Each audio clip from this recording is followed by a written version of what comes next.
हरे कृष्णा। तो आज हमारा फर्स्ट चैप्टर स्टार्ट होने वाला है। लास्ट क्लास में हमने भूमिका तक का कंप्लीट किया था, तो पहले हम लोग मंगलाचरण से स्टार्ट करेंगे। ओम अज्ञानतिमिरान्धस्य ज्ञानाञ्जनशलाकया चक्षुरुन्मीलितं येन तस्मै श्रीगुरुवे नमः। श्रीचैतन्यमनोभीष्टं स्थापितं येन भूतले स्वयं रूपकदा मह्यं ददाति स्वपदान्तिकं। वन्देऽहं श्रीगुरोः श्रीगुरुयुत्पत्कमलं श्रीगुरुं वैष्णवांश श्रीरूपं साग्रजातं सहगणरघुनाथान्तं सजीवं सावद्वैतं सावधूतं परिजनसहितं श्रीकृष्णचैतन्यदेवं श्रीराधाकृष्णपादान् सहगण ललिता श्रीविशाखान्वितांश्च। हे कृष्ण करुणा सिंधु दीनबंधु जगत्पते गोपेश गोपिकान्त राधाकान्त नमोस्तुते। तप्त कांचन गौरांगी राधे वृंदावनेश्वरी वृषभानुसुते देवी प्रणमामि हरिप्रिये। वाञ्छाकल्पतरुभ्यश्च कृपा सिन्धुभ्येव च पतितानां पावनेभ्यो वैष्णवेभ्यो नमो नमः। जय श्री कृष्ण चैतन्य प्रभु नित्यानंद श्री अद्वैत गदाधर श्रीवासादि गौर भक्तवृंद। हरे कृष्णा कृष्ण कृष्ण हरे हरे, हरे राम राम राम हरे हरे। नमो विष्णुपादाय कृष्णपृष्ठाय भूतले श्रीमते भक्ति वेदांत स्वामिनिति नामिने। नमस्ते सारस्वती देवे गौरवाणी प्रचारिणे निर्विशेष शून्यवादी पाश्चात्य देशतारिणे। तो हरे हम लास्ट कृष्णा क्लासेस माता का जी। जो हमारा हरे कृष्णा माता जी बंधु प्रणाम। तो हम लोग थोड़ा भूमिका का जो हमारा लास्ट क्लास में कंप्लीट हुआ था उसका थोड़ा सा रिकैप लेते हुए मेन पॉइंट्स, फिर आज हम फर्स्ट चैप्टर स्टार्ट करेंगे। तो लास्ट क्लास में हमने यही डिस्कस किया था कि ये जो लास्ट श्लोक दिया हुआ है, सर्वोपर निषदो गावो सुधीभूता दुग्धम गीतामृतम महत्। ये क्या है? यह गीतोपनिषद भगवत गीता जो समस्त उपनिषदों का सार है, गाय के तुल्य है और बाल बाल है, अर्जुन बछड़े के समान है और सारे विद्वान तथा शुद्ध भक्त भगवत गीता के अमृत में दूध का पान करने वाले हैं। तो ये हमने भूमिका में भी देखा था कि गीता को क्या क्या कहा है, उपनिषदों का सार है। क्योंकि सारे उपनिषदों का जो चीजें हैं, बातें हैं, तो सारे उपनिषद पढ़ने की वजह अगर हम एक गीता को पढ़ लें तो क्या होगा कि सारे बातें उसमें आ जाएगी, डिवाइडेड है वो सारी गीता में है। तो जब हम गीता पढ़ लेते हैं तो हमको और किसी उपनिषद पढ़ने की, शास्त्र पढ़ने की आवश्यकता नहीं रह जाती है। और यहाँ पर ही महात्मा में प्रभुपाद जी ने लास्ट में लिखा है कि सारे उपनिषदों का सार है ना। और किसके तुल्य है ये? गाय अर्जुन के बछड़े के तुल्य। समान है, और हाँ, गाय के तुल्य है और अर्जुन बछड़े के समान है। और ये आखिरी में प्रभुपाद जी ने महात्मा में और लिखा है कि एकम शास्त्रम देवकी पुत्रम एको देवो देवकी पुत्र एव एको मंत्रस्य नामानि यानी कर्मापेकम तस्य देवस्य सेवा। कि आज के युग में क्या सोचते हैं सब, एक इतने ईश्वर क्यों माने? हिंदू में से, हिंदू धर्म क्या है, बहुत सारे ईश्वर है। तो क्या है कि एक ही ईश्वर है, क्या है? देव की पुत्र गीतम। एक ही ईश्वर है भगवान कृष्ण, और उनका क्या है? एक ही ग्रंथ क्या है? भगवत गीता। और एक ही मंत्र क्या है? एक ही प्रार्थना है, क्या है वो? कीर्तन, हरे कृष्ण कृष्ण कृष्ण कृष्ण हरे कृष्ण हरे हरे, हरे, हरे राम राम राम हरे। राम राम हरे हरे। तो आप हमको, हम एक ही भगवान, मतलब भगवान के शरणागत हो जाएंगे तो हमको ये कि हमको अन्य किसी देवता के और इसके करने की जरूरत नहीं है। एक एक पुत्र, एक भगवान हो भगवान कृष्ण, एक शास्त्र हो भगवत गीता, और एक नाम हो भगवान कृष्ण का नाम।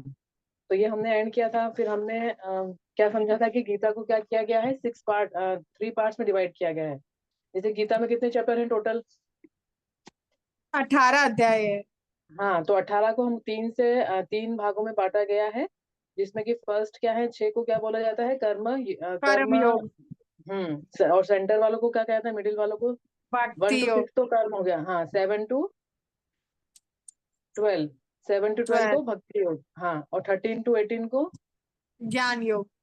करेक्ट, तो ज्ञान योग कहते हैं।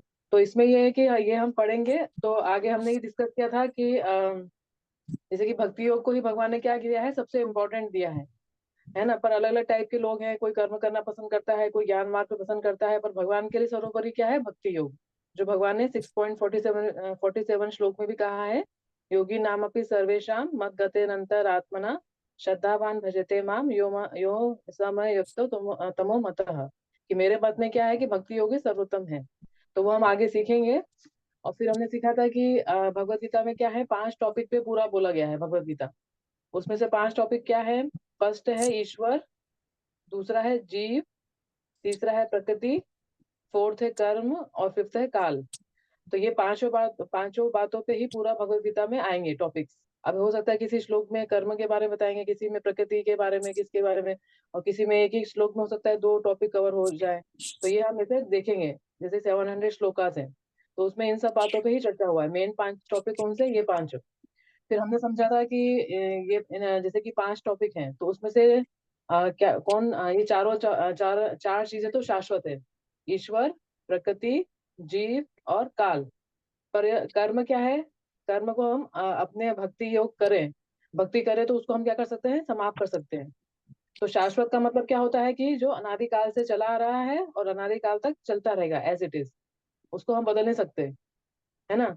तो जीव का भी क्या होता है? जीव कैसे मतलब शाश्वत होता है? कोई बोलेगा जीव कैसे शाश्वत होता है, जीव तो बॉडी चेंज करता रहता है। तो वो शाश्वत कैसे हुआ? क्योंकि हम मनुष्य हैं, तो हमेशा तो मनुष्य नहीं रहते ना, हम कभी अलग अलग हमको योनि मिलती है। तो वो क्या होता है, उसको हम किस सेंस से हमने समझा था कि जीव रहता है, कैसे रहता है वो जीव शाश्वत? कि वो उसकी बॉडी चेंज होती है, पर उसका जो सटल बॉडी है, जो उसकी आत्मा है ना, मन बुद्धि अहंकार है, वो तो उसको क्या होता है? ट्रांसफर होता है। इस टाइप से क्या होता है? जीव शाश्वत होता है। और काल तो शाश्वत है ही सही, काल तो रहता ही है हमेशा। भगवान भी शाश्वत है, जीव भी शाश्वत है ना। और प्रकृति प्रकृति भी शाश्वत रहती है। प्रकृति भी क्या होती है? कि नष्ट होती है, फिर भगवान के जैसे प्रधान और महतत्व तो हमने समझा था कि उसमें वो विलीन हो जाती है। और फिर जब भगवान की इच्छा होती है तो वो प्रकट हो जाती है। तो वो खत्म नहीं होती है, बस वो क्या होती है? एक्टिवेट होती है और अनएक्टिवेट होती है। तो जब एक्टिवेट होती है तब वो जीवों का सृजन होता है, जब इनएक्टिवेट होती है तो फिर क्या होता है कि सारे भगवान सब सब क्या हो जाता है? भगवान के शरीर में समा जाता है वापस से। तो इस टाइप से वो क्या रहती है? प्रकृति भी इटरनल ही रहती है, शाश्वत ही रहती है। और कर्म हमने कैसे समझा था कि कर्म शाश्वत को हम कैसे कर सकते हैं? अगर हम भक्ति योग कर्म करें, भक्ति भगवान की प्रसन्नता के लिए हर कार्य करें, तो हम क्या कर सकते हैं? अपने कर्मों का एंड कर सकते हैं। उसको हम हैं शाश्वत, चले आ रहे हैं हमारे शाश्वत, अनंत योनियों से, अनंत जन्मों से हम कर्म करते जा रहे हैं, उसका फल भोगते जा रहे हैं। पर अभी इसकी सीरीज को हमको खत्म करना है। खत्म करना है तो क्या करना होगा? हमको हर कार्य क्या करना होगा? भगवान के निमित्त मात्र करना होगा, भगवान की प्रसन्नता के लिए करना होगा। तो उस टाइप से हम क्या कर सकते हैं? कर्म की श्रृंखला को, इस सीरीज को खत्म कर सकते हैं। और हम भगवान की भक्ति में लीन, भगवान के धाम में भी जा सकते हैं फिर। क्योंकि फिर क्या होगा कि हमारा ना तो जैसे कर्म करेंगे, है ना, तो कुछ तो उसका हमको यहाँ पाप लगेगा या पुण्य। तो उसको हमको क्या करना है? जैसे हम 3rd चैप्टर में पढ़ेंगे डिटेल में, कर्म योग चैप्टर में, कि 3 टाइप के कर्म होते हैं, कर्म, अकर्म और विकर्म। तो हमको क्या करना है यहाँ पे? अकर्म। तो अकर्म मतलब क्या होता है? हमने डिटेल में समझा हुआ था कि अकर्म मतलब क्या होता है कि जब हम भगवान को सब कुछ अर्पण करके करते हैं, कि मेरी ड्यूटी है, एज ए ड्यूटी मुझे करना है और मुझे इसका कोई रिजल्ट नहीं है। तो इसीलिए क्या होता है? फिर हमारे वो जो पाप पुण्य के जो हमारा वो होता है अकाउंट, वो क्या हो जाता है? वो खत्म हो जाता है। तो उसको इस तरह से हम क्या कर सकते हैं? कर्म को खत्म कर सकते हैं, भगवान के पास जा सकते हैं। ये हमने सीखा था।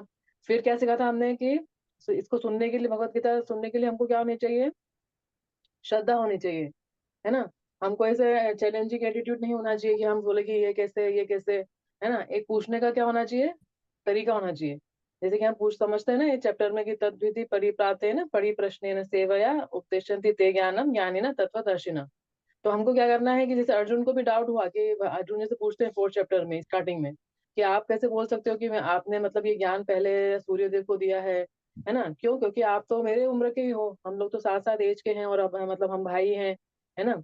तो यहाँ आपने कैसे दिया? हम लोग तो सेम एज के ही हैं लगभग। तो उन्होंने क्या बोला कि आपको याद नहीं है और मुझे याद है। तो एक पूछने का क्या होता है? तरीका। गुरु से मतलब उन्होंने तो गुरु मान लिया था भगवान को, तो वो एक भगवान से पूछ रहे हैं, तो हमारे भी क्या होनी चाहिए? कि हमको एक श्रद्धा होनी चाहिए, और ये होना चाहिए कि हम विनीत भाव से, विनम्र भाव से सुने। तो ही हमको क्या होगा? कि ये गीता का ज्ञान समझ में आएगा, है ना। क्योंकि एक बार हम एक मटेरियल एग्जाम भी देते हैं तो कितनी बार पढ़ते हैं? एक बार में समझ में नहीं आता है ना, उसको कितनी बार पढ़ना पड़ता है। तो यही नहीं होना चाहिए कि हम आए, हमको आज सबको समझ में आ जाए एक दिन में। तो नहीं आता है, कोई बात नहीं, वो हमारा मतलब ये ह्यूमन टेंडेंसी कि एक बार समझ में नहीं आएगा, पर हमको क्या करना है? कि उसको हमको विनीत भाव से पूछना है अपने गुरु से, जो हमारे जो शिक्षा गुरु हैं, जो भी, हमको उनसे पूछना है। सीनियर जो है डिवोटीज, जो हमको समझ में नहीं आ रहा तो पूछ सकते हैं। यही है। तो फिर यही है कि जब ज्ञान हम विनिम्र भाव से पढ़ेंगे, ये सब होगा, तो क्या होगा? फिर शास्त्र अपने आप हमारे हृदय में क्या होते हैं? रिवील होने लगते हैं, रिवील होते हैं, है ना। क्योंकि भगवान बोलते हैं तेषाम सतत युक्ता नाम 10.10 में, कि जब हम सतत पढ़ते हैं, सतताम युक्त भक्ति तेषां सतत युक्तानाम, जब हम सतत पढ़ते हैं, भगवान की भक्ति करते हैं, पढ़ते हैं शास्त्रों को, तो ये क्या होते हैं, शास्त्र क्या होते हैं, सूर्य और चंद्रमा के समान होते हैं। तो अभी हम क्या है, हम एक मनुष्य हैं, तो हम क्या सूर्य और चंद्रमा को पकड़ सकते हैं, अपनी कैपेसिटी से हम सूर्य और चंद्रमा को टच कर सकते हैं?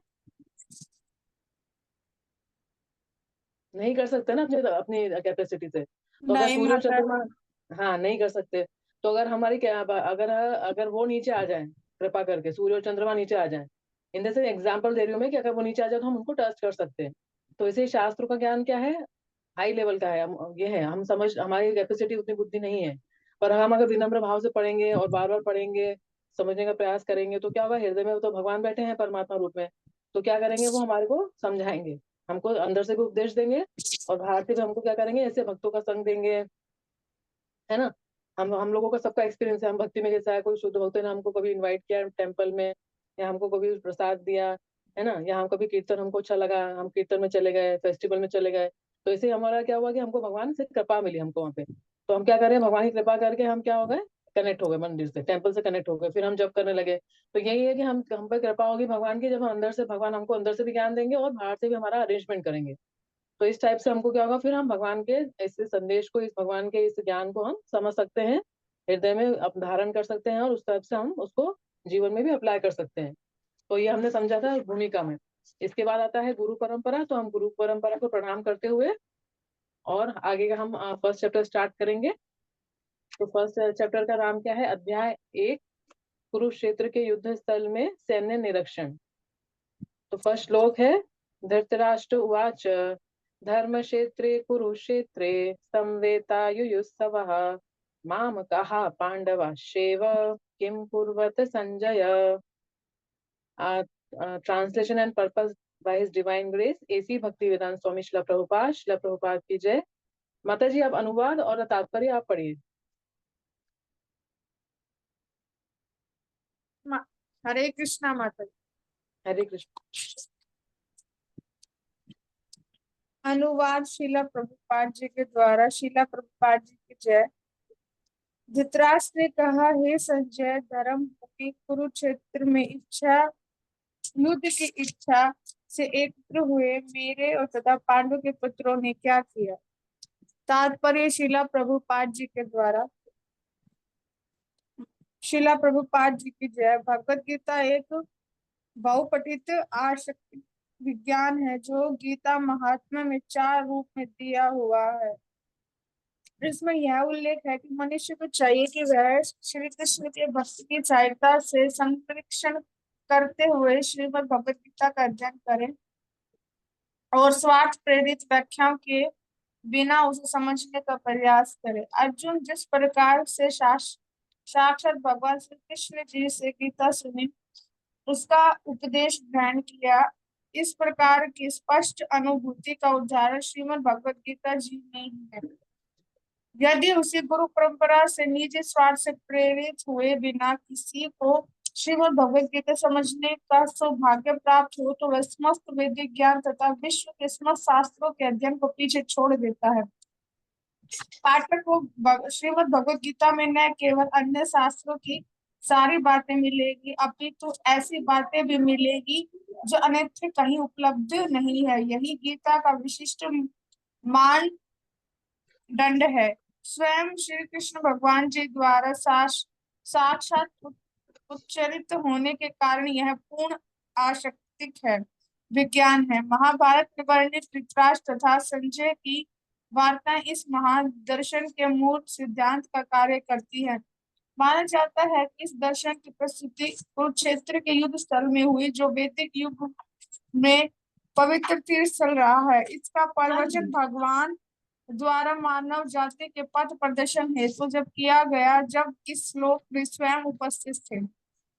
धर्म क्षेत्र शब्द सार्थक है क्योंकि कुरुक्षेत्र के युद्ध स्थल में अर्जुन के पक्ष में श्री भगवान स्वयं उपस्थित थे। कौरवों का पिता धृतराष्ट्र अपने पुत्रों की विजय की संभावना के विषय में अत्यधिक संदिग्ध था। अतः इसी संदेह के कारण उसने अपने सचिव से पूछा, उन्होंने क्या किया। यह आश्वस्त था कि उसके पुत्र तथा उसके छोटे भाई पांडु के पुत्र कुरुक्षेत्र की युद्ध भूमि में निर्णयात्मक संग्राम के लिए एकत्र हुए हैं, फिर भी उसकी जिज्ञासा सार्थक है। वह नहीं चाहता कि भाइयों में कोई समझौता हो, अतः यह युद्ध भूमि में अपने पुत्रों की नियति, भाग्य, भावी के विषय में आश्वस्त होना चाह रहा था, क्योंकि इस युद्ध को कुरुक्षेत्र में लड़ना था, जिसका उल्लेख वेदों में स्वर्ग के निवासियों के लिए भी तीर्थ स्थल के रूप में हुआ है। अतः धृतराष्ट्र अत्यंत भयभीत था कि वह इस पवित्र स्थल का युद्ध के परिणाम पर न जाने कैसे प्रभाव पड़े। उसे भली भांति ज्ञात था कि इसका प्रभाव अर्जुन तथा पांडु के अन्य पुत्रों पर अत्यंत अनुकूल पड़ेगा, क्योंकि स्वभाव से वे सभी पुण्य आत्मा थे। संजय की व्यास का शिष्य था, अतः उनकी कृपा से संजय धृतराष्ट्र के कक्ष में बैठे बैठे कुरुक्षेत्र के युद्ध स्थल का दर्शन कर सकता था। इसलिए धृतराष्ट्र ने उससे युद्ध स्थल की स्थिति के विषय में पूछा। पांडव तथा धृतराष्ट्र के पुत्रों दोनों ही एक वंश से संबंधित थे, किंतु यहाँ पर धृतराष्ट्र के वाक्य से उसके मनोभाव प्रकट होते हैं। उसने जानबूझकर अपने पुत्रों को कुरु कहा और पांडु के पुत्रों के वंश के उत्तराधिकारी से विलग किया। यह इस तरह पांडु के पुत्र अर्थात अपने भतीजों के साथ धृतराष्ट्र की विशिष्ट मन स्थिति समझी जा सकती है। जिस प्रकार धान के खेत में अनवांछित पौधों का उखाड़ दिया जाता है, उसी प्रकार इस कथा के आरंभ से ही ऐसी आशा की जाती है कि जहाँ धर्म के पिता श्री कृष्ण जी उपस्थित हो, वहां कुरुक्षेत्र रूपी खेत में दुर्योधन आदि धृतराष्ट्र के पुत्र रूपी अनवांछित पौधों को समूल नष्ट करके युधिष्ठिर आदि नितांत धार्मिक पुरुषों की स्थापना की जाएगी, जहाँ धर्म क्षेत्र तथा कुरुक्षेत्र शब्दों की उनकी ऐतिहासिक तथा वैदिक महत्ता के अतिरिक्त यही सार्थकता है। हरे कृष्ण माता। हरे कृष्ण माता जी, थैंक यू। तो फर्स्ट इसमें क्या है, श्लोक में धर्म क्षेत्र कुरुक्षेत्र। तो कुरुक्षेत्र धर्म क्षेत्र, कुरुक्षेत्र से पहले क्या वर्ड आया है, धर्म क्षेत्र। तो ये क्या बताता है, इसका एडजेक्टिव है। जैसे कि हम बोलते हैं ना, गुड बॉय, नाइस गर्ल, है ना, ब्यूटीफुल गर्ल। तो ये क्या है, इसका एडजेक्टिव है, विशेषण है। कि कुरुक्षेत्र कैसा क्षेत्र है, धर्म क्षेत्र। और क्षेत्र का मतलब और भी क्या होता है, खेत। तो यहाँ पे क्या होगा कि धर्म का ही खेती होगी, धर्म ही उपजेगा। तो इससे ही फर्स्ट सेंटेंस से ही हमको फर्स्ट फर्स्ट से पता है कि किसकी विजय होगी, कि मतलब धर्म क्षेत्र है तो किसकी होगी, जो धर्म के पक्ष में है उनकी ही विजय होगी। नेक्स्ट क्या समझ में आता है कि हमको धृतराष्ट्र वाचक, ये कौन पूछ रहा है, धृतराष्ट्र पूछ रहे हैं। और क्या पूछ रहे हैं कि धर्म क्षेत्र कुरुक्षेत्र में युद्ध की इच्छा से एकत्र हुए मेरे तथा पांडु के पुत्रों ने क्या किया। तो ये क्वेश्चन हो सकता है ना, कि जब क्वेश्चन क्या है कि वो बोल रहा है कि धर्म क्षेत्र है और कुरुक्षेत्र में वो एकत्र हुए हैं और युद्ध करने की इच्छा से ही हुए हैं, तो फिर वो क्या करेंगे। जैसे कि हम किसी माता जी का अभी टेम्पल में क्या है कि प्रसाद का सेवा है। तो कोई उससे पूछे कि मतलब तुमने जाके वहां पे प्रसाद में तुम किचन में गए, है ना, डीटी किचन में गए और तुमने क्या किया। तो ये ऑब्वियसली है कि ये क्वेश्चन मतलब पूछने का क्या सेंस है, कि कोई उसके माइंड में जब एक युद्ध करने ही गया है तो युद्ध ही करेंगे ना, कुकिंग करने गए तो कुकिंग करेंगे। तो उसके माइंड में क्या संदेह है, क्या क्या पूछने का संदेह है उसका, कि वहां पे क्या किया उन्होंने। तो क्योंकि उसके मन में क्या चल रहा है, क्योंकि वो पूछना चाह रहा है कि वहां पे क्या किया। उसका सचिव कौन है, संजय। और कुरुक्षेत्र का प्रभुपाद जी ने क्या बताया कि कुरुक्षेत्र क्या है, कि ये देवताओं के लिए भी क्या है, ये है पुण्य तीर्थ है। क्योंकि क्या होता है कि एक इसका धर्म क्षेत्र क्षेत्र शब्द सार्थक है, क्योंकि कुरुक्षेत्र के युद्ध में अर्जुन के पक्ष में श्री भगवान स्वयं उपस्थित थे, है ना। क्योंकि यहाँ पे क्या है कि जब यहाँ पे देवता भी इतना पवित्र स्थान है कि यहाँ पे देवता लोग भी क्या करते हैं, यज्ञ करते थे। इसलिए क्या क्या कहा है कि ये धर्म क्षेत्र है। दूसरी बात प्रभुपाद जी क्या बता रहे हैं कि ये बहुपठित आस्तिक विज्ञान है। विज्ञान मतलब क्या है कि आस्तिक विज्ञान है, ऐसा नहीं है कि इसको माने या नहीं माने, है ना। क्योंकि आज हम टीचर पढ़ते हैं तो हमको टीचर समझाता है, कोई थ्योरी समझाता है केमिस्ट्री में, या हम 9th 10th में हमारा एक्सपीरियंस हो कि मैथ्स पढ़ते थे हम। तो मैथ्स पढ़ते थे तो क्या करते थे, उसमें हमको समझाता था कि जब एलजेब्रा आता था प्लस प्लस होता है, प्लस प्लस डिजिट्स आएंगे तो प्लस ही होगा, है ना। प्लस माइनस आएगा तो माइनस होगा, अगर माइनस बड़ा है डिजिट तो माइनस होगा आंसर। तो क्या हमने उस समय हमने क्या अपने टीचर को आर्गुमेंट किया कि नहीं ऐसा क्यों। तो यही है कि उसमें तो ये थ्योरी है, ये तो क्या है, आज थ्योरी आती है और उसको फेल करके दूसरी थ्योरी आ जाती है। तो साइंस का तो हमारा है, और ये क्या है, ये हमारा, हम इस पे विश्वास नहीं करते, क्योंकि ये भगवान के मुख से निकला है, तो इस पर हमको और विश्वास होना चाहिए। जो हमारी मटेरियल जी पढ़ाई है माता वो जी। सब हाँ, जो मटेरियल पढ़ाई है हमारी, है ना, अभी केमिस्ट्री पकड़ लो, एक थ्योरी आती है, दूसरा साइंटिस्ट आता है, उसका खंडन करता है और दूसरी थ्योरी दे देता है। तब हम तो नहीं बोलते कि आपने हमको गलत पढ़ाया। और यहाँ पे क्या करते हैं लोग, क्या करते हैं, गीता के ऊपर प्रश्न उठाते हैं, है ना, जबकि भगवान ने बोली है और हमको कैसे समझनी है, शुद्ध भक्त के माध्यम से, जब हमारे रूपात ने हमको दिया है, तात्पर्य दिया है, इतनी इजी लैंग्वेज में दिया है, तो हमको उसको समझने का प्रयास करेंगे, तो हम उसको, उस पर हमको संशय बुद्धि नहीं होनी चाहिए। तो इसको आस्तिक विज्ञान का मतलब क्या है कि ये एक विज्ञान है। विज्ञान क्या होता है कि एक थ्योरी होती है, फिर हमको उसको क्या करना पड़ता है, प्रैक्टिकल करना पड़ता है, फिर उसके बाद क्या होता है, हमको उसका रिजल्ट होता है ना। जैसे कोई साइंस के स्टूडेंट है तो उनको पता है ना कि थ्योरी होती है, और फिर उसको हम प्रैक्टिकल करते हैं, फिर हमको कुछ रिएक्शन होता है, फिर उसका रिजल्ट देखते हैं क्या होता है। तो ये भी क्या है कि विज्ञान है, साइंस है। तो उसको क्या है, हमको थ्योरी जब हम अप्लाई करेंगे तो हमको क्या होगा, पढ़ेंगे, पढ़ लिया, फिर कोई रिएक्शन हमारा, मतलब हमको कोई हमारा, मतलब हमको कोई फर्क ही नहीं पड़ा, हमारा बदलाव ही नहीं हुआ, तो फिर कोई हमको रिजल्ट रिजल्ट ही नहीं आएगा। तो इसका मतलब ये नहीं है कि हमारा विज्ञान ही गलत है, हमारा गीता ही गलत है, नहीं। इसका मतलब क्या है कि हमने सही से उसको पढ़ा पढ़ा तो सही, पर उसको अप्लाई नहीं किया, है ना, प्रैक्टिकल नहीं किया, प्रैक्टिकल लाइफ में नहीं लाए, और फिर प्रैक्टिकल लाइफ में नहीं लाए तो फिर रिजल्ट भी नहीं आएगा। तो कुछ गलती किसकी है, मिस्टेक किसकी है, कमी किसकी है, हमारी, न कि हमारे भगवत गीता की। तो ये हमको समझना होगा कि ये प्रभुपाद जी के लिख रहे हैं कि आस्तिक विज्ञान है, और ये सारा सार है, जो मैंने पहले भी डिस्क्राइब आपको समझाया कि पहले पूरा ये उपनिषदों का सार है। और दूसरा क्या है, इसमें क्या कर रहा है, ये क्वेश्चन पूछने का पीछे उसका क्या ये है, उसका रीजन क्या है, इसका धृतराष्ट्र का, कि वो क्या कर रहा है, उसमें मामकः वर्ड से क्या कर रहा है, वो एक राजा है, तो राजा का क्या होना चाहिए, प्रजा उसके एक पुत्र के समान होना चाहिए, समता होनी चाहिए दृष्टि में। पर यहाँ पे वो क्या कर रहा है कि क्या बोल रहा है, मामकः, मेरे मेरे और पांडु के पुत्र ने क्या किया, जबकि वो एक ही पूरे वंश के हैं, एक ही गुरु वंश के हैं, है ना। तो उसको वो क्या कर रहा है, पांडु के अपने छोटे भाई के पुत्रों को और अपने पुत्रों को क्या कर रहा है, जैसे वो कर रहा है, डिफरेंशिएट कर रहा है। तो पहली गलती तो उसकी यहाँ पे ये है, और फिर वो क्या बोल रहा जाना है, उसका ये पूछने का पीछे क्या रीजन है, कि उसके माइंड में, से प्रभुपाद जी लिख रहे हैं कि उसके माइंड में क्या चल रहा है कि धृतराज अत्यंत भयभीत था कि इस पवित्र स्थल का युद्ध पे परिणाम पर जाने कैसा प्रभाव पड़े। मतलब क्या है कि एक जो एक पवित्र स्थान होता है, जैसे कि हम वृंदावन हो जाते हैं, धाम जाते हैं, मायापुर धाम जाते हैं, तो क्या होता है, एक उसका एक अफेक्ट होता है, एक जो भूमि होती है, जो धरती होती है, उसका एक पवित्र धाम होता है, तो उसका एक माइंड पे एक अफेक्ट होता है ना। जैसे प्रभुपाद जी का मैं लेक्चर सुन रही थी इसी श्लोक का, तो प्रभुपाद जी बोलते थे कि क्या, कि पहले के जमाने में क्या होता था कि ऐसे जजेस वजेस नहीं होता था, कोर्ट्स वोर्ट, हाई कोर्ट, सुप्रीम कोर्ट, ऐसा नहीं होता था। क्या वो बोलते थे लोग की, एक पंचायत होती थी, यहाँ बोलते थे कि यहाँ, तो उससे पहले भी क्या होता था कि एक जब बोलते थे चलो मंदिर में, आज भी ऐसा होता है ना, मंदिर में चलो, मंदिर में चल के कोई झूठ नहीं बोलेगा भगवान के सामने। तो उसका क्या तात्पर्य कहने का कि मंदिर में एक एनवायरनमेंट होता है, एक वो होता है कि वहाँ पे उसका अफेक्ट होता है, कि वहाँ भगवान के सामने और इस एनवायरनमेंट में क्या होगा कि हम गलत नहीं करेंगे। तो धर्म क्षेत्र क्या शब्द के ये यही है कि वो उसको क्या हो रहा है, धृतराष्ट्र को, कि वो भयभीत है। क्यों भयभीत है, कि उसको क्या पता है कि धर्म क्षेत्र क्या है, एक धर्म का स्थान है, और वहां पे क्या होगा, मेरे पुत्र को ऊपर क्या हो जाएगा,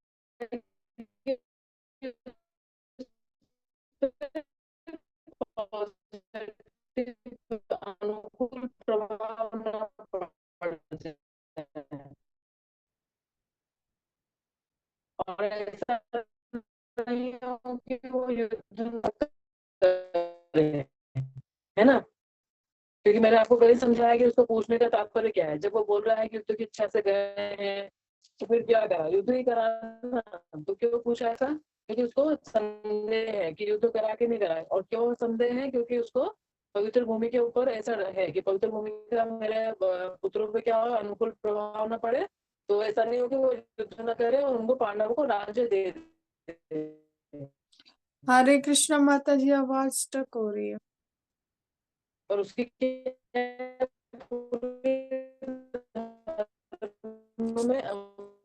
में पैसे में क्या है, पूरी आस्था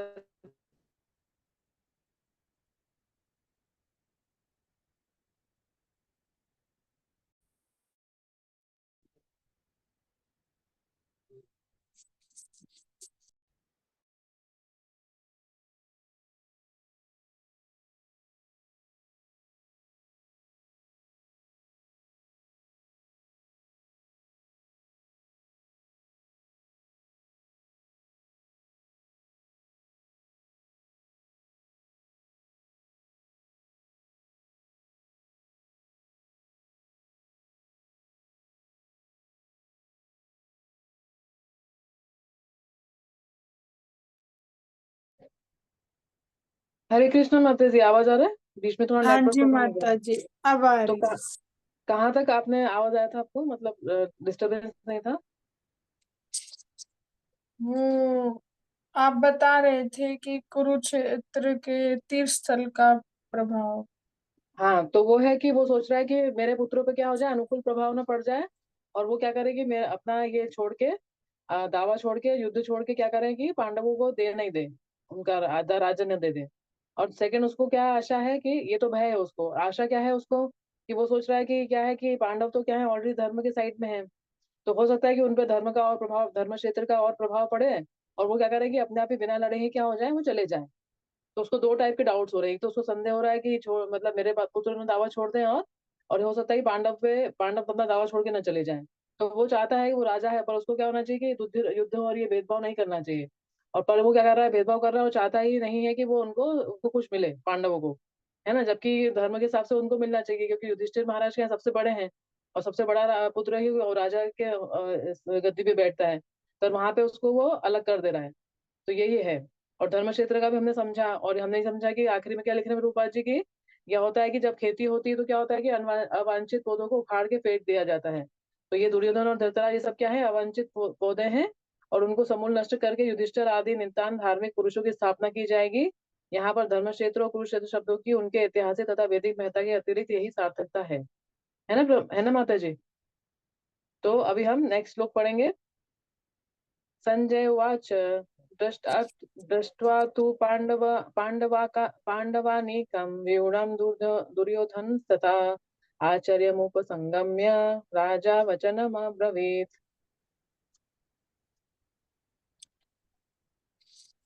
अनुवाद पढ़िए। शिला प्रभुपाद जी के द्वारा। शिला प्रभुपाद जी की जय। संजय ने कहा, हे राजन, पांडुपुत्र के द्वारा सेना की व्यूह रचना देखकर राजा दुर्योधन अपने गुरु के पास गया और उसने ये शब्द कहे। राजा दुर्योधन अपने गुरु के पास गया और उसने ये शब्द कहे। तात्पर्य शिला प्रभुपाद जी के द्वारा। शिला प्रभुपाद जी की जय। धृतराष्ट्र जन्म से अंधा था। दुर्भाग्यवश वह आध्यात्मिक दृष्टि से भी वंचित था।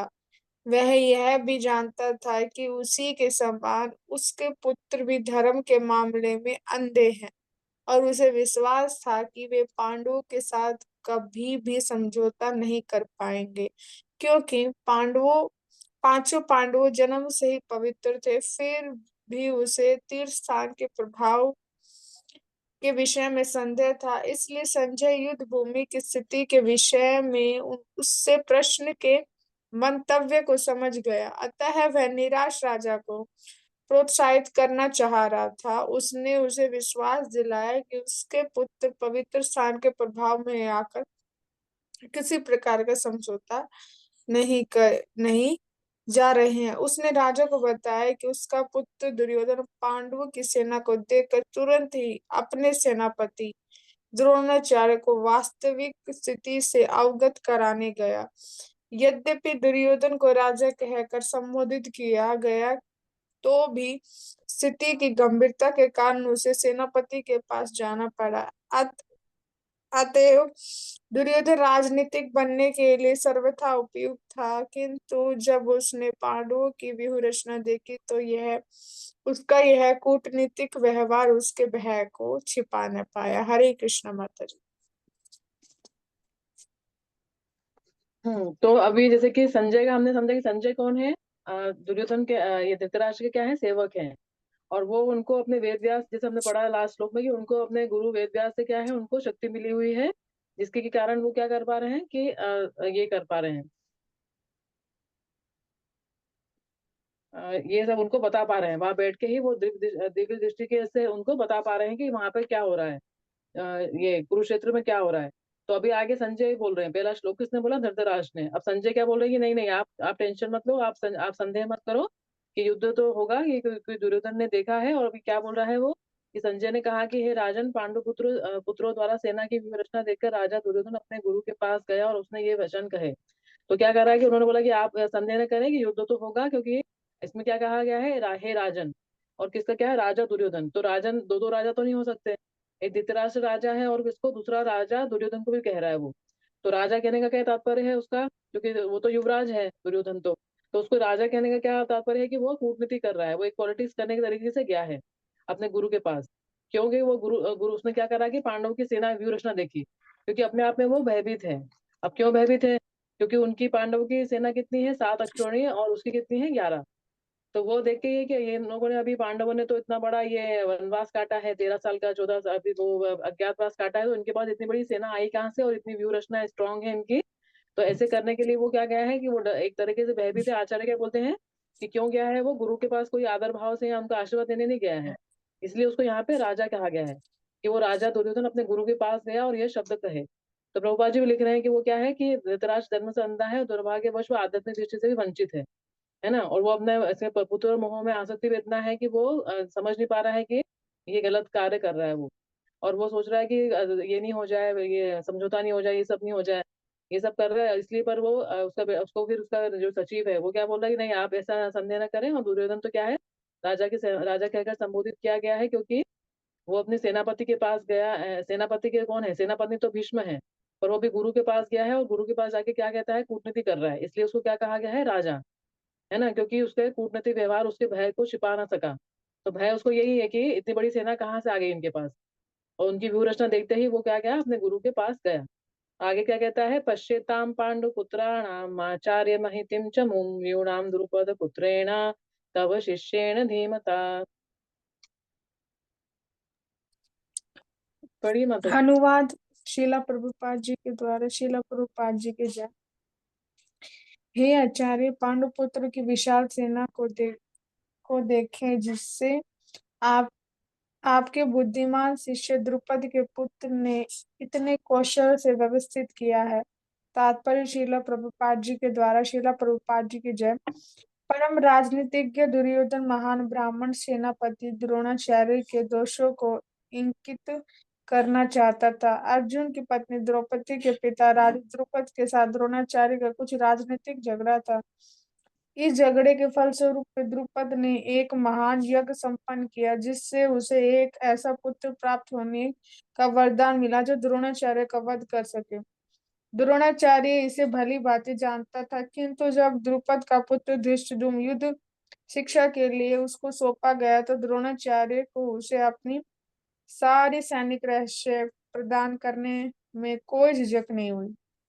जब जब धृष्टद्युम्न कुरुक्षेत्र की युद्ध भूमि में पांडवों का पक्ष ले रहा था और उसने द्रोणाचार्य से जो कला सीखी थी, उसी के आधार पर उसने यह व्यूह रचना की थी। दुर्योधन ने द्रोणाचार्य की इस दुर्बलता की ओर इंगित किया, जिससे वह युद्ध में सहज रहे और समझौता न करे। इसके द्वारा द्रोणाचार्य को यह भी बताना चाहता था कि कहीं वह अपने प्रिय शिष्य पांडु के प्रति युद्ध में उदारता न दिखा बैठे। विशेष रूप से अर्जुन उसका अत्यंत प्रिय एवं तेजस्वी शिष्य था। दुर्योधन ने यह भी चेतावनी दी थी कि युद्ध में इस प्रकार की उदारता से हार हो सकती है। हरे कृष्णा माता जी। हरे कृष्ण माता जी, थैंक यू। तो यही है कि आगे उसने क्या कहा कि जैसे कि हमने पहले ही समझा कि वो देखकर क्या है, पांडु पुत्रों की सेना को देखकर क्या है, वो भयभीत है पांडुओं के। तो वही बोला, पश्यताम पांडु पुत्राणाम आचार्य महितिम चमुम, कि देखिए, जैसे कि उसे गुरु है और वो नहीं देख पा रहे हैं, और वो ये इसको दिखा रहा है, उनको दिखा रहा है। तो यही कि देखिए कि कैसी विशाल सेना है, और जिसका आपके पुत्र शिष्य द्रुपद बुद्धिमान शिष्य द्रुपद के पुत्र ने इतने कौशल से व्यवस्थित किया है। तो इसके पीछे क्या है कि प्रभुपा जी लिख रहे हैं कि ये द्रुपद का जो पुत्र है उसका नाम क्या है, धृष्टद्युम्न। तो वो उसका उसका जन्म ही किसके लिए हुआ है, इनको मारने के लिए हुआ है, द्रोणाचार्य को। पर ये क्या है कि इनका आपसी कोई झगड़ा था, राजनीतिक झगड़ा था, द्रोणाचार्य और द्रुपद का। तो ये दोनों क्या थे कि बचपन में एक ही साथ गुरुकुल में पढ़ते थे। तो फिर क्या हुआ कि जब तो उनका अच्छे से वो दोस्ती था। तब जब वो जब बड़े हो गए, तो जब वो ब्राह्मण थे, और तो द्रोणाचार्य ने क्या, एक बार उनकी हेल्प के लिए उनके पास गए। तो उन्होंने क्या बोला कि हम मैं आपको वही हेल्प, मतलब ये है कि कुछ धन वन किसके वो गए, तो उन्होंने बोला कि मैं राजा हूँ और आप ब्राह्मण हो। तो क्या है कि हम लोग एक ही स्तर पे नहीं है, तो मैं आपको दान दे सकता हूँ, पर मैं आप मेरे मित्र को स्वीकार, मतलब मित्र है तो उनका कोई अपमान कर देता है वो द्रुपद। तो इसलिए क्या होता है कि ये द्रोणाचार्य क्या होते हैं, फिर वहां से आ जाते हैं, और उसका उनको क्या बदला लेने की अंदर रहती है। तो वो ये रहती है। तो पर वो जब फिर क्या होता है, जब ये सब सिखाते हैं, तो अर्जुन को जब बोलते हैं कि अब दक्षिणा दीक्षा ये दक्षिणा में क्या करेंगे, तो दक्षिणा में क्या करते हैं कि वो द्रुपद को हराने का बोलते हैं कि उनको जीत के लेके आओ। तो पहले कौरवों को भेजते हैं, पर कौरव क्या करते हैं कि वो नहीं उनको हार मतलब वो हार के सब आ जाते हैं, 100 के 100 कौरव। और फिर जब पांडव जाते हैं तो वो उसको पकड़ के लेके आते हैं। तो तब क्या होता है कि अब तब वो बोलता है कि अब तुम मेरे अधीन हो, तो वो बदला लेने के लिए ऐसा करता है। द्रोणाचार्य ऐसे करते हैं कि वो बोलते हैं अब तुम मेरे अधीन हो, कि अब पूरा राज्य मेरा है, अब मैं तुमको देता हूँ दान। मतलब उनको इतना अपमान लगा था कि उन्होंने बोला कि अब मैं तुमको अपना अब आधा राजा देता हूँ, अब हम एक स्तर पे हैं, कि अब आधा राज्य तुम्हारा, आधा राजा मेरा। तो द्रुपद को भी फिर इसकी इंसल्ट फील होती है। तो वो क्या करता है कि यज्ञ यज्ञ करता है, और यज्ञ में क्या करता है, द्रौपदी और उसके पुत्र धृष्टद्युम्न प्रकट होते हैं। तो वो प्रकट इसलिए होते हैं कि उसको मारने के लिए, धृष्टद्युम्न। तो उसको पता है कि वो उसको धृष्टद्युम्न उसको मारने के लिए, मतलब गुरु द्रोण को मारने के लिए मतलब जन्म लिया है यज्ञ से। तब भी क्या करते हैं कि वो ये दुर्योधन का बोलने का तात्पर्य क्यों है ऐसा कि इसे उसके मतलब उन्होंने सजाया है आपके बुद्धिमान शिष्य। तो वो क्या कर रहा है कि एक तरह से वहां पे कूटनीति कर रहा है, जो हमने समझा है कि राजा कहकर कहा गया है उसको। तो वो क्या कर रहा है कि वो इसलिए कर रहा है कि देखिए आप, जैसे कोई इसको उकसाता है ना कि देखिए आप नहीं पढ़ाया और आपको ही सिखाने आया भी है, और आपसे ही लड़ रहे हैं, कि आपने पूरा इनको युद्ध सिखाया, ये सब सिखाया, और ये सब इसके अलग अलग टाइप के युद्ध का रहस्य सिखाया, और आपके ही ये सामने खड़े हैं, इनकी ये मतलब हिम्मत देखो। तो क्या कर रहा है कि गुरु को दिखा रहा है। गुरु तो समझ रहे हैं कि ये डर रहा है, वो तो समझ गए गुरु की डर के कारण इसे कर रहा है, पर दिखा नहीं रहा है। और राजा की तरह मतलब पॉलिटिक्स कर रहा है। और इसका कोई उसके लिए नहीं गया है कि वो कोई गुरु से आशीर्वाद लेने गया है। जैसे कि अर्जुन और क्या थे, भीम, अर्जुन और ये युधिष्ठिर महाराज, वो क्या थे, धर्म की साइड में से हमेशा। तो वो जब ये युद्ध स्टार्ट होने वाला था, तब वो क्या था, अपने गुरु के और भीष्म पितामह के ये करने गए थे, आशीर्वाद लेने गए थे। तो उन्होंने भी उनको विजय भव करके आशीर्वाद दिया था। पर दुर्योधन दुर्योधन के साइड में ऐसा कुछ भी नहीं है, उसको कोई आदर कुछ नहीं है, पर वो तो क्या करने गया है कि उसको और उकसाने गया है गुरु को, जैसे कि अच्छे से लड़े और कोई समझौता न करे। और प्रभुपाद जी क्या लिख रहे हैं आखिरी में, कि द्रोणाचार्य को ये बताना चाह रहा है कि कहीं वो अपने प्रिय, मतलब उनका क्या है, सॉफ्ट कॉर्नर है ना, क्योंकि अर्जुन क्या है, उनके प्रिय पुत्र, प्रिय शिष्य थे, है ना। और प्रिय शिष्य थे, और तो वो क्या कर रहे हैं कि उनको ऐसे नहीं कि उनसे अच्छे से लड़े नहीं। तो चेतावनी दे रहा है इस टाइप से उसको, ये कोई तरीका नहीं होता है ना गुरु के पास जाके बात करने का। तो ये हमको यहाँ पे सीख भी मिलती है कि हमको गुरु के पास जाना चाहिए, कि विनम्र भाव से जाना चाहिए। और अगर चाहता हो दुर्योधन, तो जाके बोल सकता था ना कि नहीं मुझे आप देखिए, आप हमको डर लग रहा है, बोल सकता था डायरेक्ट। जैसे अर्जुन को संदेह हुआ, तो जब अर्जुन को संदेह हुआ तो क्या, वो तो सीधे भगवान कृष्ण ही शरणागत हो गया ना, सरेंडर हो गया पूरा वो। ऐसा नहीं ना उसने क्या कुछ कूटनीति करी या कुछ दिखाने वाला कोशिश करी। पर यहाँ पे वो क्या कर रहा है, डर भी रहा है। अगर वो सीधा बोलता है कि नहीं, आप मेरी मदद करो, हम मेरे को डर लग रहा है, मुझे हम जीत पाएंगे नहीं पाएंगे, तो वो ऐसा नहीं कर रहा है। जबकि गुरु के क्या हमको प्रति क्या होना चाहिए, पूरा समर्पण होना चाहिए, पूरा हमको अपने भाव व्यक्त करने चाहिए। पर वो ऐसा नहीं कर रहा। तो यही है कि एक हमको यही है कि हमको विनीत भाव से जाके गुरु का वो होना चाहिए। पर ये हमको यहाँ सीख भी मिलती है। और इसका एटीट्यूड क्या है दुर्योधन का, यही है कि वो उत्साह रहा है कि आपने सिखाया और आपको ही मारने आ रहे हैं। और आप ऐसा ना करें कि आपका शिष्य, प्रिय जो शिष्य है अर्जुन, तो ऐसा नहीं कि आप उसको मारे नहीं। तो ऐसे उनको उत्साह भी रहा है, और उनके ऊपर ऐसे भी कर रहा है कमेंट। फिर आगे क्या कहते हैं, अत्र शूरा महेश्वासा भीमार्जुन समायुधे युयुधानो विराटश्च द्रुपदश्च महारथः। अनुवाद शिला प्रभुपाद जी के द्वारा। शिला प्रभुपाद जी की जय। इस सेना में भीम तथा अर्जुन के समान युद्ध करने वाले अनेक वीर धनुर्धर हैं तथा महारथी युयुधान, विराट तथा द्रुपद। तात्पर्य शिला प्रभुपाद जी के द्वारा। शिला प्रभुपाद जी की जय।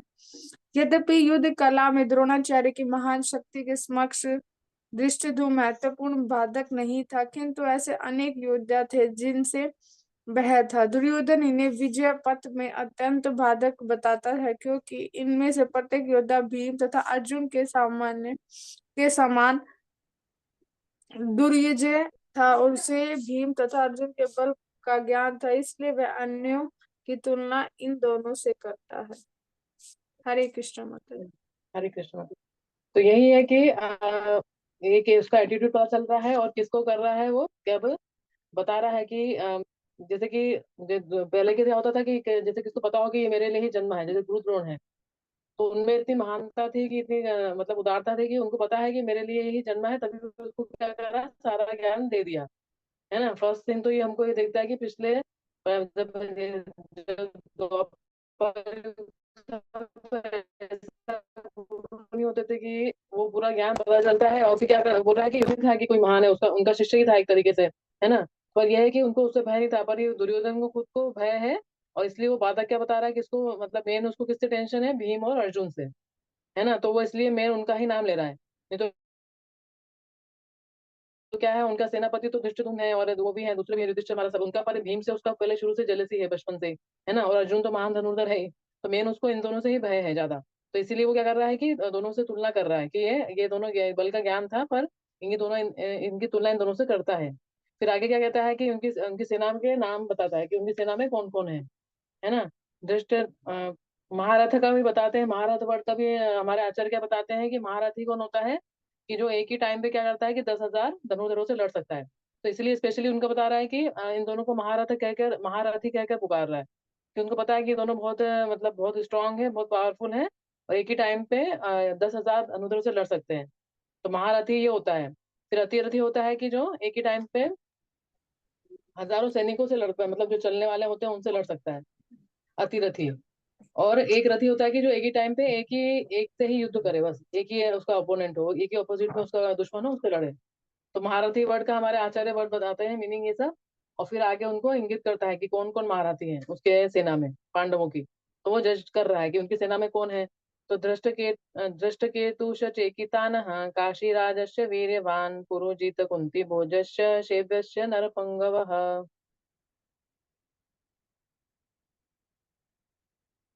पढ़िए माता जी अनुवाद।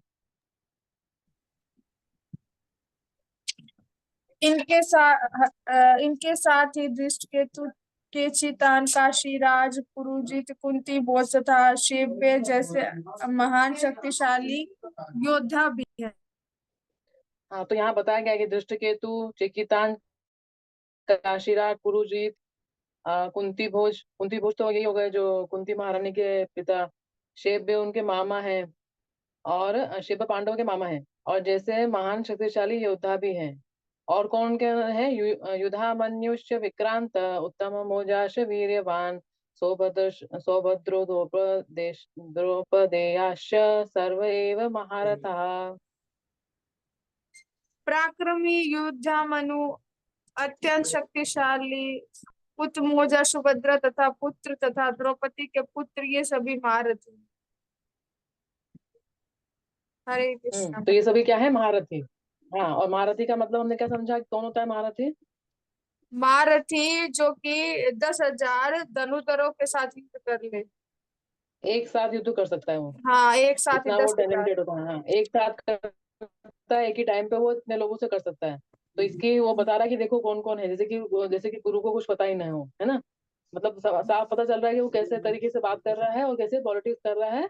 और उनको बता रहा है कि उनकी जगह में, उनके तो सेना में कौन कौन इतने सारे महारथी हैं। उत्तम मौजा है, सुभद्रा पुत्र है, द्रौपदी के पुत्र हैं, युधामन्यु है, इतने सारे महारथी हैं। तो अभी सोचो कि कोई बोले कि फिर जैसे गुरु द्रोण सोचे कि इतने महारथी हैं, तो फिर हम क्या करें, हम तो हमारी तो मतलब हम तो इनसे छोटे हैं, हमको तो मतलब हम तो ऐसे ही आलू चालू हैं। तो फिर क्या करता है कि और वो कर रहा है, राजनीति करता है। तो आगे क्या कहता है, फिर आगे उनको आचार्य कह के कहता है कि अब अभी उनका सेना का बता दिया, अब अपने सेना का बताएगा। तो आगे श्लोक में क्या करेगा कि अपनी सेना के बारे में बताना चालू करेगा। अभी उनकी सेना का निरीक्षण हो गया, अपनी सेना के बारे में बताएगा कि अस्माकं तु विशिष्टा ये तानि बोधद्विजोत्तमं नायका मम सैन्यस्य संज्ञार्थं तान् ब्रवी ब्रवीमि ते। किंतु हे ब्राह्मण श्रेष्ठ, आपकी सूचना के लिए मैं अपनी सेना के उन नायकों के विषय में बताना चाहूंगा जो मेरी सेना को संचालित करने में विशेष रूप से निपुण है। हरे कृष्ण माता जी। हरे कृष्ण हरे कृष्ण। तो द्विजोत्तम वर्ड किसके लिए आया है, द्विजोत्तम का मतलब भी क्या लिखा है प्रभुपाद जी ने, कि हे ब्राह्मण श्रेष्ठ। ब्राह्मण श्रेष्ठ। हाँ, तो अभी तो उनको क्या कर रहा था, अभी उनको चैलेंजिंग एटीट्यूड या ऐसे उनको दिखा रहा था कि देखो आपने क्या कर दिया, आपको पता था कि आपको मारने के लिए ये पैदा हुआ है, और आपने क्या क्या करा, उदारता और सबको बता, उनको सिखा दिया, है ना, उनको सब बता रहा है ना। अभी राजनीति ये कर रहा है इस टाइप से कि आप ऐसा ना करो, और आपके प्रिय शिष्य ऐसा नहीं, आप अच्छे से नहीं लड़ो, है ना, और आपने ऐसा, आपकी वजह से ही हमारे ऊपर, मतलब उनको बताना चाह रहा है कि आपकी वजह से ही हमारे कारण हमको ऐसा संकट आ गया है कि आप सिखाते ही नहीं, तो हमारे ऊपर संकट ही नहीं आता। जबकि पूरी गलती किसकी है, उसकी है, क्योंकि वो उनको कुछ देना ही नहीं चाहते हैं। तो ऐसा पॉलिटिक्स करने के बाद क्या करता है, अब वो सोचता है कभी कोई गुरु बुरा ना मान जाए, तो भी क्या करता है, उनको फिर उनको बटर लगा रहा है, क्या बोल रहा है कि हे ब्राह्मण श्रेष्ठ। सबसे पहले उनको बता कि मैं अपने सेना के बारे में भी बताना चाहूंगा, कि मेरे विषय में बताना चाहूंगा कि जो मेरी सेना को संचालित करने में विशेष रूप से निपुण है। तो इसके आचार्य हमको क्या बता रहे हैं कि अभी अभी उनको समझा, उनको बता रहा है। अब गुरु है, उनको तो सब पता है उनके सामने कौन है, उनके साथ में कौन है, तो इस टाइप से वो पूरी पॉलिटिक्स कर रहा है। फिर आगे क्या कहता है, भवान भीमस्य कर्णस्य प्रपश्य समिन्तश्वत्थामत्ते सोमदत्तिस्तथैव च। अनुवाद शीला प्रभुपाद जी के द्वारा। शीला प्रभुपाद जी की जय। मेरी सेना में स्वयं आप भीष्म, कर्ण, कृपाचार्य, अश्वत्थामा, विकर्ण तथा सोमदत्त का पुत्र भूरिश्रव आदि है, ये जो युद्ध में सदैव विजयी रहे हैं। तात्पर्य शीला प्रभुपाद जी के द्वारा। शीला प्रभुपाद जी की जय। दुर्योधन उन अद्वितीय युद्ध वीरों का उल्लेख करता है जो सदैव विजयी होते रहे हैं। विकर्ण दुर्योधन का भाई है, अश्वत्थामा द्रोणाचार्य का पुत्र है, और सोमदत्ती या भूरिश्रवा जो कि बहिर्विकों के राजा का पुत्र है। कर्ण अर्जुन का आधा भाई है, क्योंकि वह कुंती के गर्भ से राजा पांडु के साथ विवाहित होने के पूर्व उत्पन्न हुआ है। कृपाचार्य की जुड़वा बहन द्रोणाचार्य को ब्याही थी। हरे कृष्ण मत। हाँ, तो अभी सबसे पहले उनका नाम ही ले रहा है कि मेरी सेना भी कम नहीं है। सोचे ना कि द्रोणाचार्य सोचे कि क्या फिर हम ये सब महारथी, तो चलो यहाँ से अब युद्ध करने की क्या आवश्यकता है ना। तो क्या कर रहा है, सबसे पहले उनका नाम ही ले रहा है कि मेरी सेना में भी कम नहीं है, मेरी सेना में भी आप हो, भीष्म है, कर्ण है, कृपाचार्य है, अश्वत्थामा है, विकर्ण है, सोमदत्त का पुत्र है, भूरिश्रवा आदि सब हैं। तो ये बताया प्रभुपाद जी ने कि कौन है, अश्वत्थामा द्रोणाचार्य का पुत्र है, सोमदत्ती भूरिश्रवा भाइयों के राजों का पुत्र है, और कर्ण तो उनका भाई है अर्जुन का। और ये सब उनको बताया है। और फिर आगे क्या कहते हैं, अन्य च बहवः शूरामदर्थे तत्त जीविताः नाना शस्त्र प्रहरणाः सर्वे युद्ध विशारदः। अनुवाद शीला प्रभुपाद जी के द्वारा। शीला प्रभुपाद जी के जय। ऐसे अन्य अनेक वीर भी हैं जो मेरे लिए अपना जीवन त्याग करने के लिए उद्यत है। वे विविध प्रकार के हथियारों से सुसज्जित है और युद्ध विद्या में निपुण है। तात्पर्य शीला प्रभुपाद जी के द्वारा। जहां तक अन्यों का है तथा यथा जयद्रथ, कृतवर्मा तथा शल्य का संबंध है, ये सब दुर्योधन के लिए अपने प्राणों की आहुति देने के लिए तैयार रहते हैं। दूसरे शब्दों में यह पूर्व निश्चित है कि वे अब पापी दुर्योधन के दल में सम्मिलित होने के कारण कुरुक्षेत्र के युद्ध में मारे जाएंगे। निसंदेह अपने मित्रों की संयुक्त शक्ति के कारण दुर्योधन अपनी विजय की प्रति आश्वत है। तो बोल रहा है कि आप हमारी सेना भी कम नहीं है। अभी अपने गुरु को ऐसा बोल रहा है कि आप ऐसा मत सोचिए हमारी सेना भी कम नहीं है, उनकी सेना है, तो हमारी सेना में भी इतने सारे वीर हैं, आप सब हो, है ना। और सब क्या है, ये युद्ध विद्या में निपुण है ना, हथियारों का भी ज्ञान है उनको, शास्त्रों का भी ज्ञान है, कैसे लड़ना है, किस कंडीशन में कैसे लड़ना है, सब उनको पता है, सब एक्सपीरियंस है ना। ऐसा उनको बता रहा, अब उनको मतलब उनको कर रहा है कि अब जैसे बुरा ना मान जाए, तो आप भी सब कुछ, बहुत सारे वीर हैं, और क्या है, क्या है, कुरुक्षेत्र के युद्ध में के सब मेरे लिए मरने को तैयार हैं, प्राणों की आहुति देने को तैयार हैं। तो आचार्य क्या बोल रहे हैं कि ये एक तरीके से बता रहा है कि इनको सरस्वती मैया ही, उनके माता ही उनके मुंह से बुलवा रही है कि ये सब क्या होंगे, आखिरी में मारे ही जाएंगे। तो ये कि पापी दुर्योधन के दल में सम्मिलित होने के कारण कुरुक्षेत्र के युद्ध में मारे जाएंगे। तो ये क्या है, हमारे आचार्य बताते हैं कि ये एक तरीके से उसको पहले से ही उसको मतलब एक एक हिंट मिल रहा है कि इनके लोगों के, इनके तरफ के सारे लोग मर जाएंगे। अब आगे क्या कहता है फिर, अपर्याप्तम तदस्माकं बलम भीष्मभिरक्षितम पर्याप्तम त्वदीद नेतेषां बलम भीमाभिरक्षितम। अनुवाद शीला प्रभुपाद जी के द्वारा। शीला प्रभुपाद जी की जय। हमारी शक्ति अप्रिय में है और हम सब भीष्म पितामह द्वारा भली भांति संरक्षित है, जबकि पांडवों की शक्ति भीम द्वारा भली भांति संरक्षित होकर भी सीमित है। तात्पर्य शीला प्रभुपाद जी के द्वारा। शीला प्रभुपाद जी की जय। यहाँ पर दुर्योधन की तुलनात्मक शक्ति का अनुभव प्रस्तुत किया है। वह सोचता है कि अत्यंत अनुभवी सेना नायक भीष्म पितामह के द्वारा विशेष रूप से संरक्षित होने के कारण उसकी सहस्त्र सेनाओं की शक्ति अप्रिय में है। दूसरी ओर पांडवों की सेना सीमित है, क्योंकि उनकी सुरक्षा एक कम अनुभवी नायक भीम द्वारा की जा रही है, जो भीष्म की तुलना में नगण्य है। दुर्योधन सदैव भीम से ईर्ष्या करता था, क्योंकि वह जानता था कि यदि उसकी मृत्यु कभी हुई हुई भी तो वह भीम के द्वारा ही होगी, किंतु साथ ही उसे दृढ़ विश्वास था कि भीष्म की उपस्थिति में उसकी विजय निश्चित है, क्योंकि भीष्म कहीं अधिक उत्कृष्ट सेनापति है। वह युद्ध में विजयी होगा, यह उसका दृढ़ निश्चय था। हरे कृष्ण हरे। हरे कृष्णा। तो अभी क्या कर रहा है, अभी क्या कर रहा है, बता दिया इस मेरे सेना में ये है वो है, उनकी सेना में ये है, और हमारी सेना में आप सब हो। अब क्या बता रहा है, कंपेयर कर रहा है। कंपेयर कर रहा है तो क्या कर रहा है, भीष्म पितामह और भीम को कंपेयर कर रहा है। जबकि भीष्म पितामह कुरुओं के साइड के हैं सेनापति, पर इसके साइड के सेनापति कौन है, धृष्टद्युम्न है। क्योंकि जैसे सेकंड श्लोक में बोला था कि धृष्टद्युम्न देखो आपके बुद्धिमान शिष्य ने कैसे सजाया है, व्यूह रचना कैसे की है।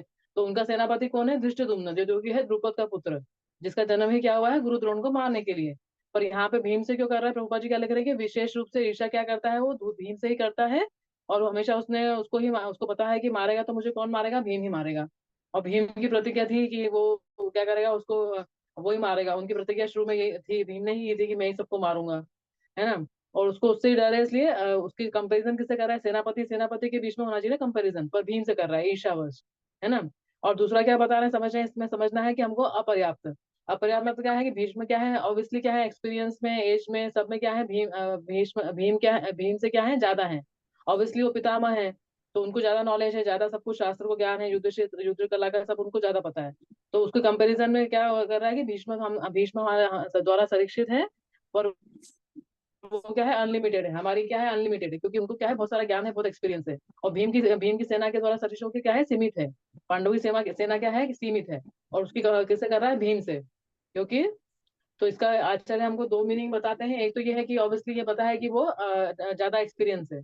और दूसरा क्या है, अपर्याप्त, क्या है अपर्याप्त बोलने का आचार्य हमको क्या बताते हैं कि भीष्म का क्या है, पांडवों की तरफ क्या है, सॉफ्ट कॉर्नर है।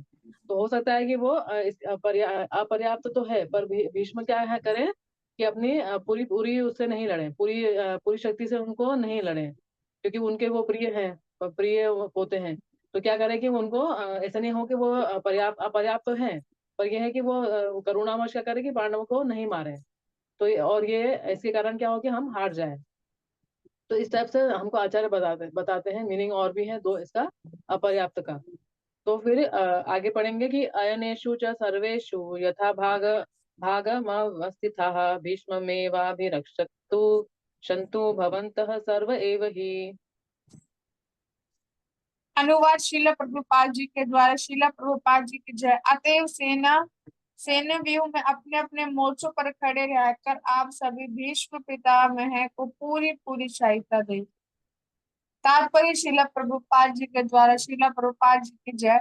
भीष्म पितामह के शौर्य की प्रशंसा करने के बाद दुर्योधन ने सोचा कि कहीं अन्य योद्धा यह समझ ना ले कि उन्हें कम महत्व दिया जा रहा है। अतः अर्जुन ने अपने सहज कूटनीतिक ढंग से स्थिति को संभालने के उद्देश्य से उपयुक्त शब्द कहे। उसने बलपूर्वक कहा कि भीष्म देव निसंदेह महानतम योद्धा है, किंतु अब वे वृद्ध हो चुके हैं। अतः प्रत्येक सैनिक को चाहिए कि चारों ओर से उनकी सुरक्षा का विशेष ध्यान रखे। हो सकता है कि वे किसी एक दिशा में युद्ध करने में लग जाए और शत्रु इस व्यवस्था का लाभ उठा ले। अतः यह आवश्यक है कि अन्य योद्धा मोर्चों पर अपने अपने स्थिति पर अडिग रहे और शत्रु का व्यूह न तोड़ दे।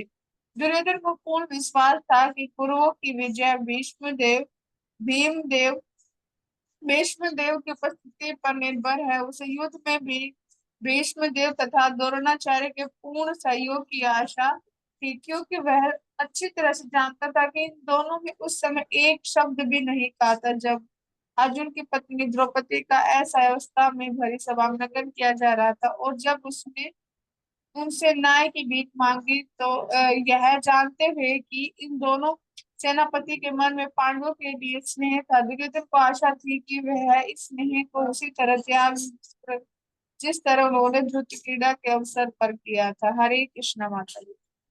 हरे कृष्णा। तो अभी हम अच्छे से समझ सकते हैं कि किस तरह से वो पॉलिटिक्स कर रहा है, जैसे प्रभुपाद जी लिख रहे हैं कि कैसे लिख रहा है कि कैसे प्रभुपाद जी ने बोला है कि कैसे बोल रहा है कि भीष्म पितामह के शौर्य की प्रशंसा करने के बाद दुर्योधन ने सोचा कि कहाँ कहीं अन्य योद्धा ना समझ ले कि हमें कम महत्व दिया जा रहा है। क्योंकि ये सब किससे कह रहा है वो, अपने गुरु से कह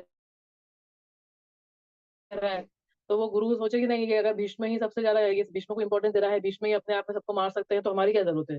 तो कोई बुरा नहीं मान जाए तो कैसे पॉलिटिक्स कर रहा है कि नहीं, जैसे कि अन्य कोई बुरा नहीं मान जाए कि वो सोचे कि हम कम इम्पोर्टेंट है, यही लीडर है, यही सब कुछ कर लेगा, तो हमारी क्या जरूरत है। जैसे हम देखते हैं ना कि कोई लीडर हो उसको इंपॉर्टेंस दे, तो दूसरे का एक ग्रुप हो तो उसमें लीडर हो उसको इंपॉर्टेंस बोले कि यही सब करेगा यही सब करेगा, तो दूसरे जो होंगे पार्टिसिपेंट वो क्या करेंगे, वो तो बोलेंगे नहीं हमारा इंपॉर्टेंस नहीं है, यही सब कुछ है क्या। तो ऐसे करके क्या कर रहा है, पॉलिटिक्स कर रहा है, और क्या कर रहा है कि दूसरे समझे कि हम इंपॉर्टेंट नहीं है, हम क्या, हम का काम इंपॉर्टेंट है क्या। तो इसलिए बोल रहा है कि नहीं नहीं नहीं, कूटनीति कर रहा है, और स्थिति संभालने के उद्देश्य से तब भी ये होता है पर अभी क्या हो गए हैं, वो अभी कवर कवर कर रहा है अपने आपको कि क्या हो चुके हैं, वो वृद्ध हो चुके हैं। तो हमको क्या करना है कि हमको वो है सेनापति पर वृद्ध हो चुके हैं, तो हमको क्या करना है कि उनको कहीं से भी युद्ध होगा, कहीं से भी तीर आ जाएगा, ये तो हमको अपने अपने मोर्चों पे खड़े होकर, क्या लिखा है ना, अपने अपने मोर्चों पे खड़े रहकर आप सभी भीष्म पितामह को पूरी पूरी सहायता दें, कि आप सब अपने अपने मोर्चों पे खड़े रहें, और वहां पे सबको भीष्म देव को प्रोटेक्ट करें, मतलब। और जैसे कि कोई बुरा भी नहीं माने, और ये सबका मतलब उसका प्लान, मतलब वो सबको ऐसे कर रहा है अभी। और इसलिए उसको ये आशा थी, आखिर में प्रभुपाद जी क्या लिख रहे हैं कि उसको ये आशा थी कि भीष्म देव के कारण तो हमारी विजय तो उनके ऊपर ही डिपेंडेंट है, और दुर्योधन जब द्रोणाचार्य से पूरा सहयोग करेंगे तो क्या हो जाएगी, हमारी जीत ही निश्चित होगी। तो उसको क्या था कि ये भी था कि जब जैसे द्रौपदी का जब अपमान हो रहा था, तो क्या तब उस सभा में क्या थे कि ये भीष्म पितामह और गुरु द्रोण भी थे।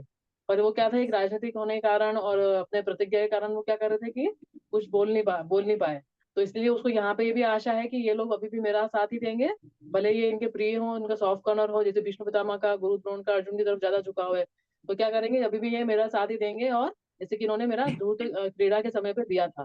तो ऐसा ऐसा बोलने का आशय है। फिर आगे क्या कहता है, तस्य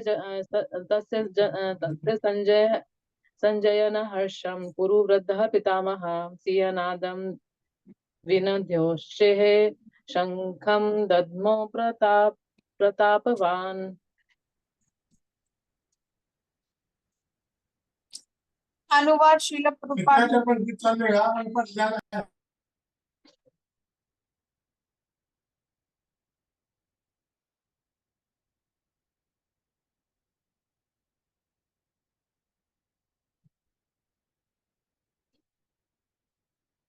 हरे कृष्णा माता जी।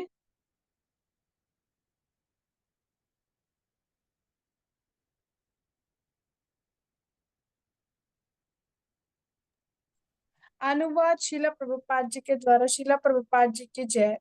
जब कुरुवंश के वीर्योवध परम प्रतापी एवं वृद्ध पितामह के सिंह गर्जना की ध्वनि करने वाले अपने शंख को उच्च स्वर में बजाया, जिससे दुर्योधन को हर्ष हुआ। तात्पर्य शिला प्रभुपाद जी के द्वारा। शिला प्रभुपाद जी की जय।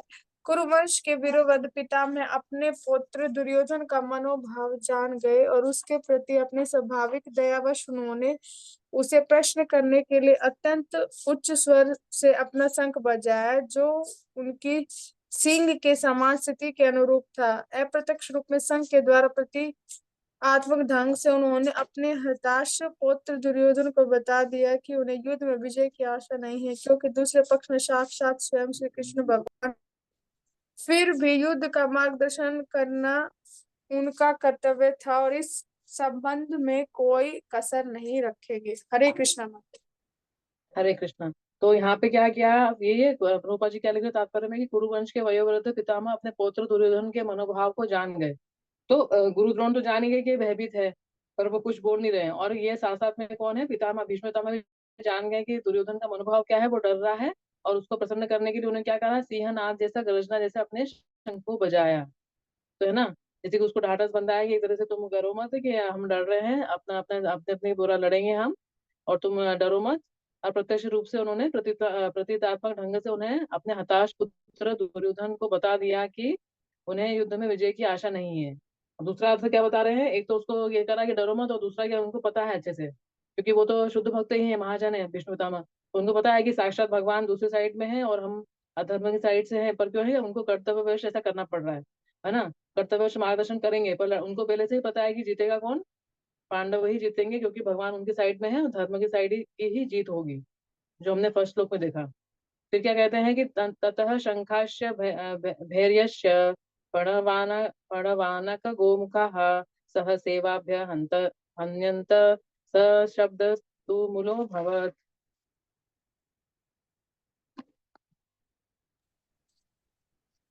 पढ़िए तत्पश्चात माता। शंख नगाड़े बिगुल तुरही तथा सिंह सहसा एक साथ बज उठे। वह संवेद स्वर अत्यंत कोलाहल पूर्ण था। हरे कृष्ण माता।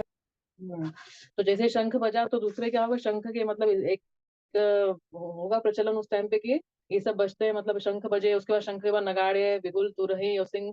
और जैसे कि इससे क्या हुआ कि समेत अत्यंत कोलाहलपूर्ण, मतलब कि ऐसा कोलाहल हुआ, बहुत भारी शोर शोर शराबा हुआ युद्ध होने से पहले।